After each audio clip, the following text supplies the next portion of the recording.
Today's COVID-19 weekly update.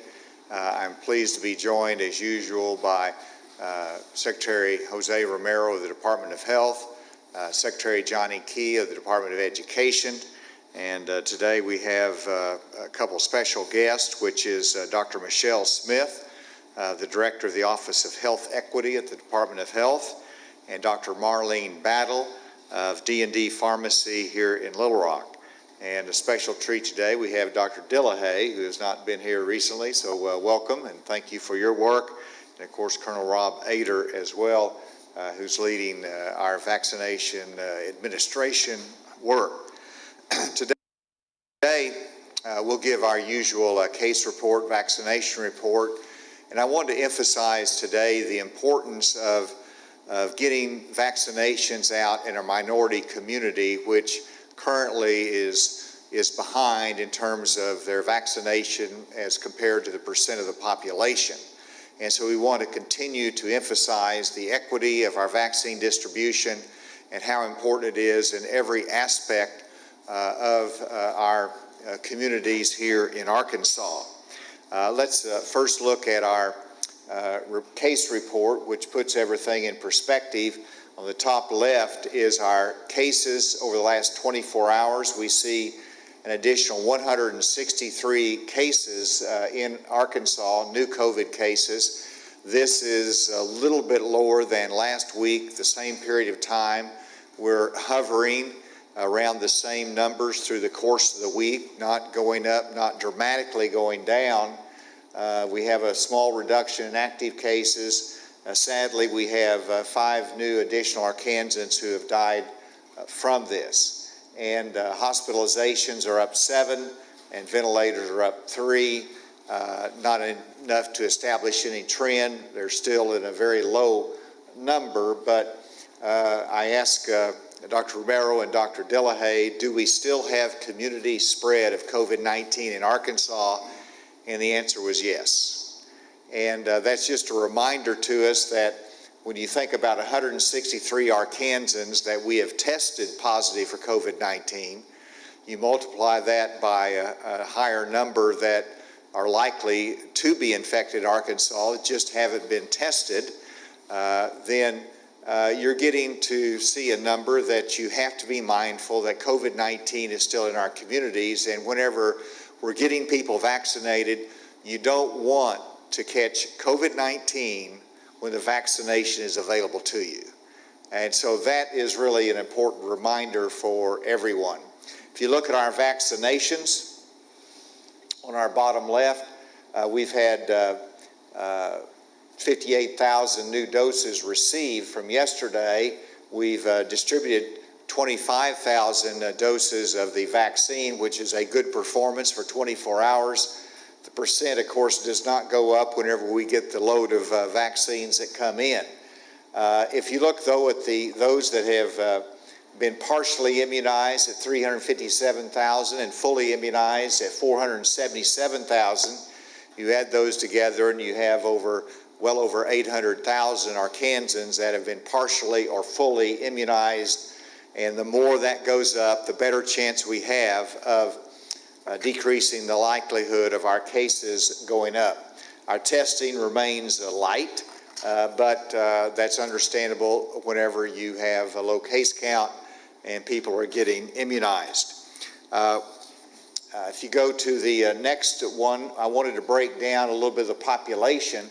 Here, these are individuals fully vaccinated in Arkansas versus the population estimate.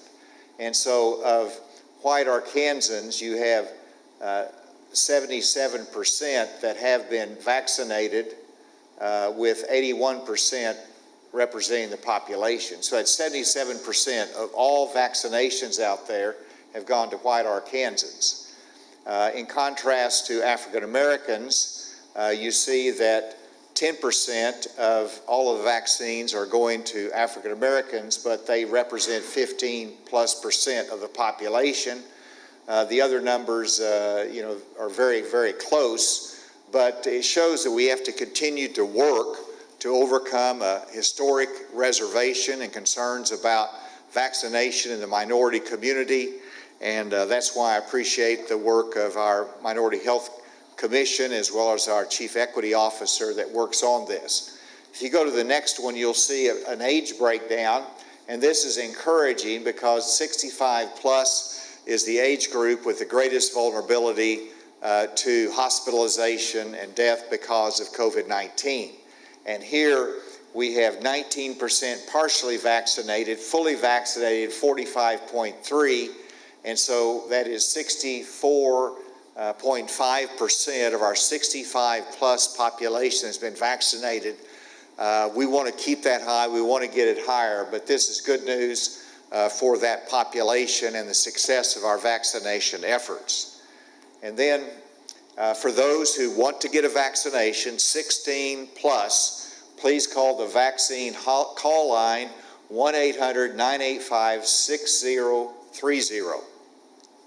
Call that number, and our call center at the Department of Health will help you identify the options as to where you can go and get a reservation for a vaccine, what clinics are available to you. We're happy to help. Call that vaccine call line soon to get in line for the vaccine. With that, let me invite Dr. Michelle Smith first, our Director of Office of Health Equity at the Department of Health, for her comments as to how we're reaching the minority population. And then Dr. Battle, if you could come up right after that and talk about your outreach, that would be good, please. Thank you, Governor Hutchinson, for this opportunity to share the ongoing work from the Office of Health Equity as it relates to the COVID-19 response. As vaccine distribution continues, ensuring racial equity is important for mitigating the disproportionate impacts on people of color, preventing widening health disparities, and achieving broad population immunity. To that end, in January, we developed health equity strike teams to assist state efforts in ensuring special populations have equal access to vaccine distribution sites. These populations include racial and ethnic minorities, people living with disabilities, faith-based organizations, rural communities, and elderly populations. Teams are dispatched into counties that have low vaccination rates, and they work with local leaders, including mayors, state representatives, church leaders, and civic groups. They comprise of nurses, health educators, public information specialists, and lay community members with skill sets needed to foster community relationships, address hesitancy, and encourage vaccine participation. Health equity strike teams also utilize 80 to 135 volunteers that help staff these clinics. As a result of these efforts, which began in January, over 12,000 first and second dose vaccines have been administered throughout Jefferson, Pulaski, Deshay, St. Francis, Crenton, and Sebastian counties. With the elimination of phases and the hiring of 30 employees, additional health equity strike teams are now being deployed in more locations across the state. The goal for the month of April is to administer 8,000 vaccines, with 50% or greater being among minority groups. This goal will be achieved with partnerships with the Arkansas Pharmacists Association, Black Mayors Association, Blue Cross Blue Shield, UAMS, Baptist Health, and NYIT Jonesboro. In addition, collaboration with Black fraternity and sorority chapters across the state have proved to be highly effective in increasing turnout at these events. At all of these clinics, you will see volunteers wearing the Blue Cross Vaccinate the Natural State in their organization's colors. Local pharmacies have also worked with social groups and the Mexican Consulate and faith-based institutions to offer vaccinations in locations that are more accessible to these populations. Upcoming first dose clinics this week include a Johnson & Johnson clinic from 10 to 3 p.m. at Shorter College in North Little Rock on tomorrow, and on Sunday the strike team will administer J&J vaccines in Forest City at the Larry S. Bryant Center. For a list of these and other health equity clinics, including local health unit vaccination locations, you can go to the ADH website, To make appointments, you can call the 800 number, or you can just walk in at the clinics and we will work you in the schedule. Lastly, as more become fully vaccinated, we need more volunteers to assist at these clinics. Volunteering has many forms and can range from assisting someone who may not have transportation, internet access, or it may be a way to reassure someone who is still uncertain about getting vaccinated. Those that do come to the clinics have found volunteering as a way to give back to the community, to get out of the house, to see friends, and others find it as a way to honor loved ones that they have lost due to COVID-19. Whatever your expertise or motivation, we welcome you to sign up to help. We would also like to thank the over 500 volunteers that have already assisted in these efforts. And if you are interested, you can call our office at 501-661-2622. We look forward to seeing you. Thank you.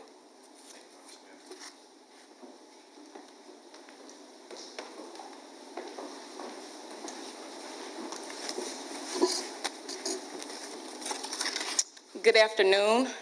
Thank you, Governor Hutchinson and Secretary Romero, for giving me the opportunity to share with you from the pharmacy community and the work that we have been doing at D&D Pharmacy that's located within the Arkansas Diagnostics Center led by Dr. Alonzo Williams Sr. Dr. Williams welcomed the opportunity to further serve the community by opening the doors of D&D Pharmacy to provide a familiar and trustworthy vaccination site for the citizens of Arkansas, especially our minority population. Myself, along with all the other pharmacists across the state, we have been working tirelessly to ensure that every Arkansan who is eligible to receive the vaccine can get it. In addition to the vaccines that I have administered at my job, I have volunteered with the Health Equity Strike Teams to administer vaccines at a local church, ensuring that the minority population and other special populations are being vaccinated. We must continue to encourage people to overcome their doubts and their fears. For those of us who have been vaccinated, let us be ambassadors in spreading the word to others on getting the vaccine. For anyone wanting to get the vaccine, D&D Pharmacy will be offering a drive-through vaccination clinic this Saturday. For more information and to pre-register for this vaccination clinic, you can go to adcgca.com. Thank you. Thank you, Dr. Battle. And now we'll hear a quick report from Dr. Romero, who will talk about the importance of the second dose, and then ask Secretary Key to come and give an update on our schools.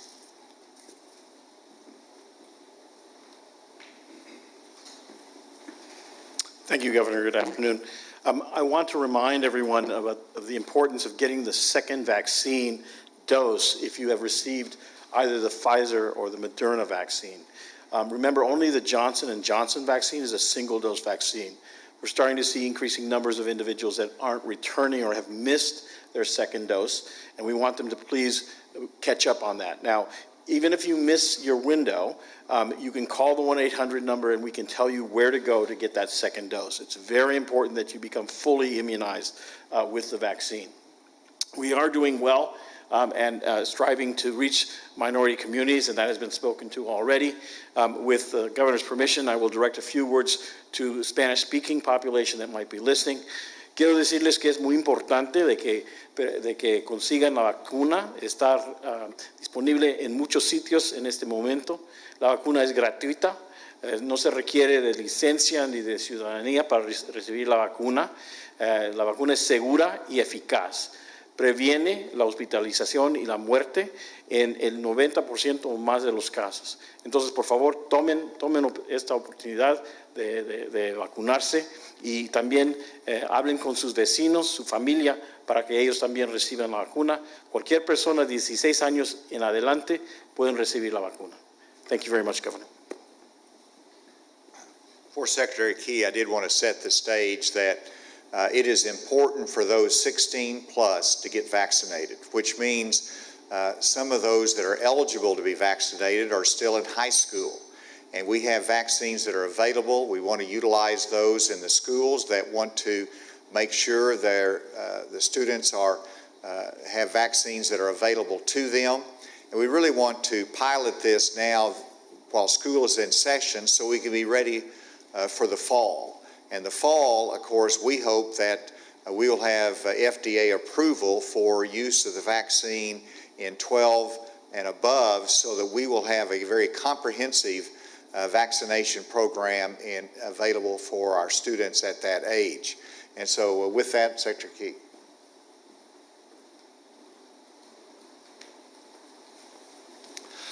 Thank you, Governor.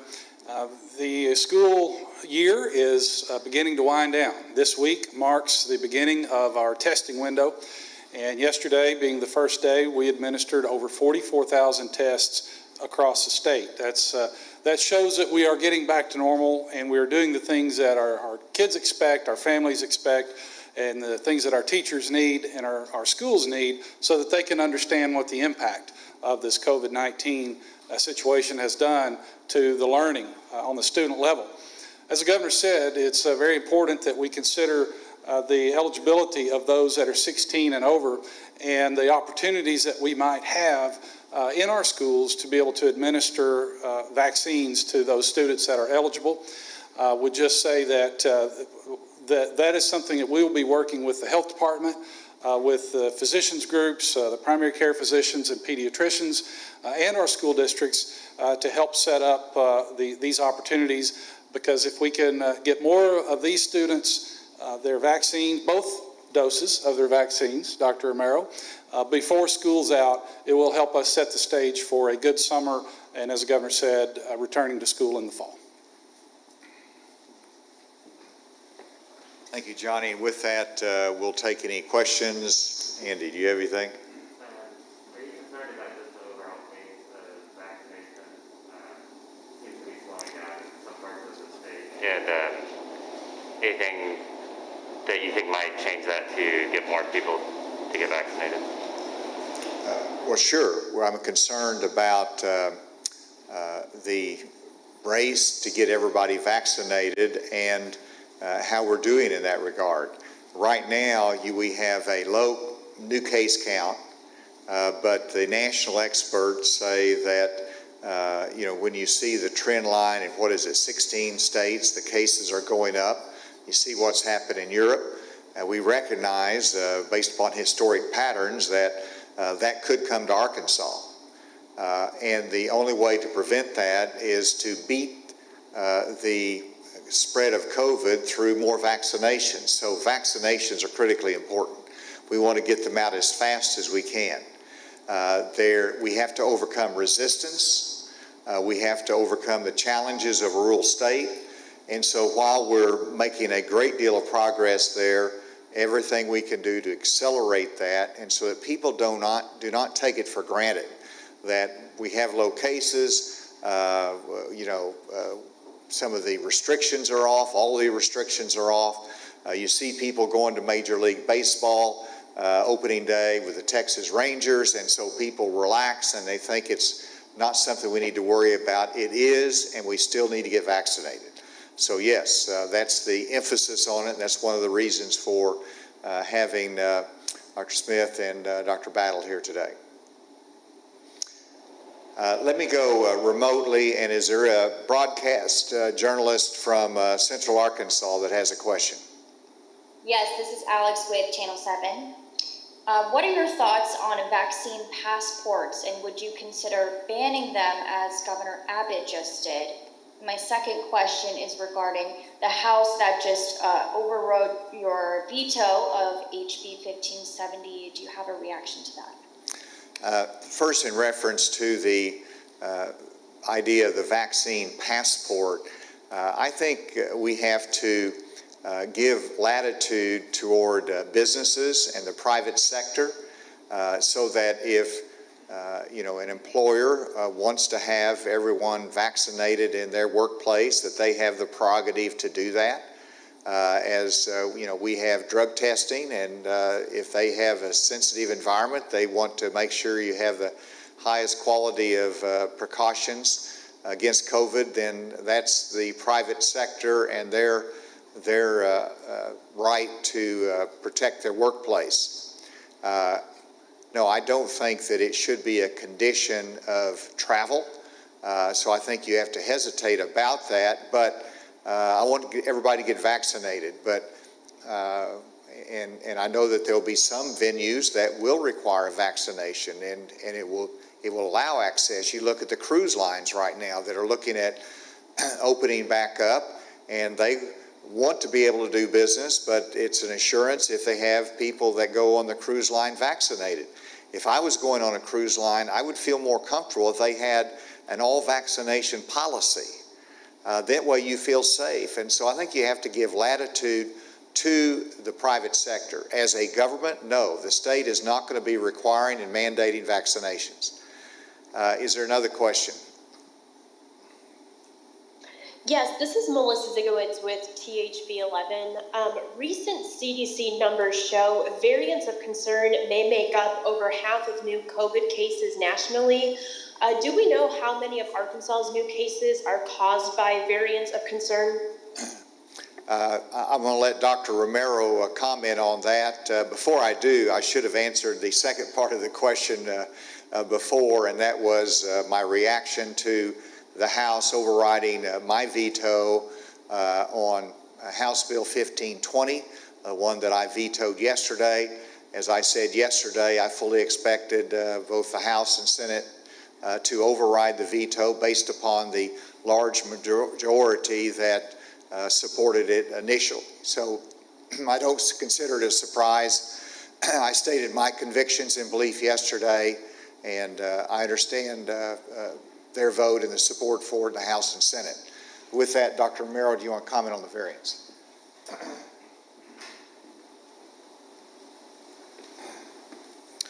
So we're unable to give you specifics about the number of isolates that we have in positive cases as variants, because we don't sequence every one of them. But what we do know is that the number is increasing within the state. Last week we had 3 variants identified. We have about 18 to 19 variants so far identified since the beginning of March, and we are following this on a weekly basis. We are also increasing the number of isolates that are being sent for sequencing and for genomic determination. So we're keeping a very close eye on this. We're not seeing increase in the number of cases.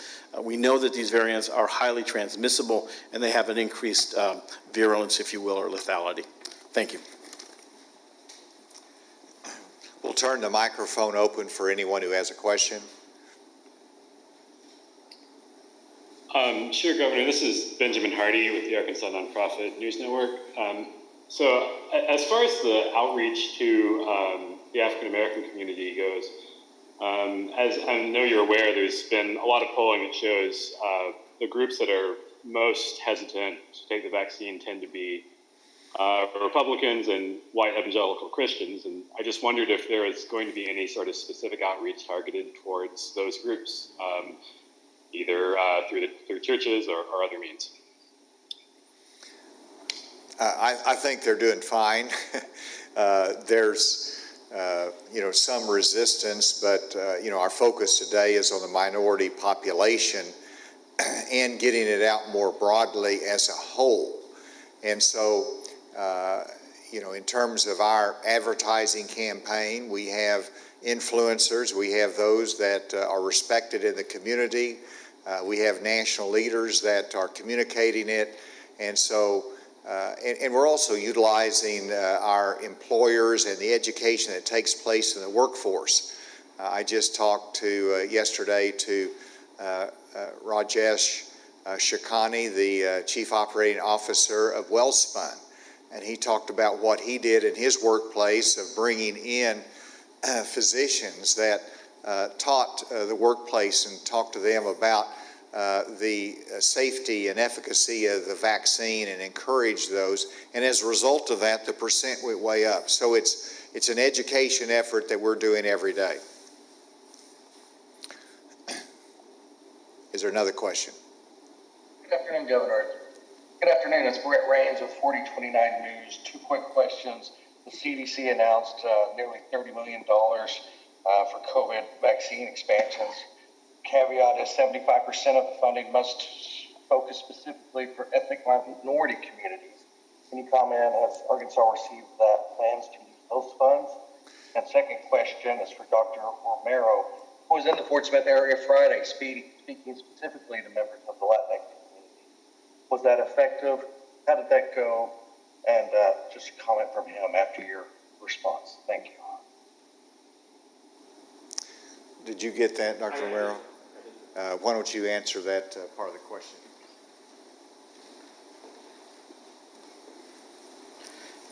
So that is correct. I spent Friday evening in Fort Smith speaking primarily to the Latino community, both in an English and Spanish dialogue, answering questions from a reporter and from the community. I think it went well. The purpose of the interview, if you will, was to transmit information regarding the importance of vaccination, the safety of vaccination, and the availability of the vaccine for all people within the state. And I think it was well received. Thank you. And Brett, in terms of the first part of the question, I was on a call with the White House today. Vice President Harris was on the call as well. And I believe it's $5 billion nationally will be dedicated to minority outreach. Much of this will be through our community health centers and through our departments of health.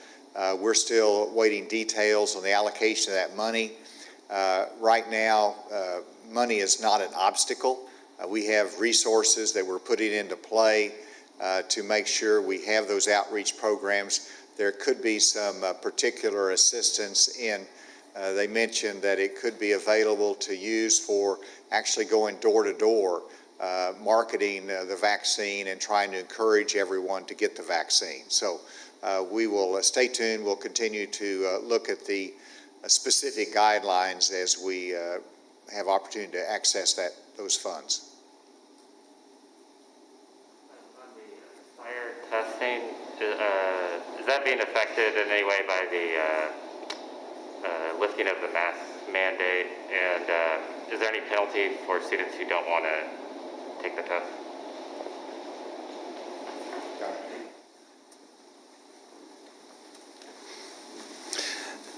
The question was, is the Aspire testing affected in any way by the lifting of the mask mandate?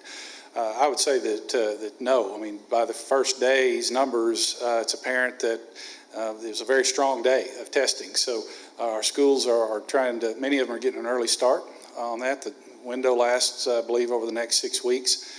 I don't foresee any issues there. We have been very flexible with our schools in setting up alternative sites so that anyone who, parent that may have chosen virtual learning for the whole year could take their child to a setting that was not necessarily the traditional school setting, but would have reduced numbers. We are allowing weekend testing.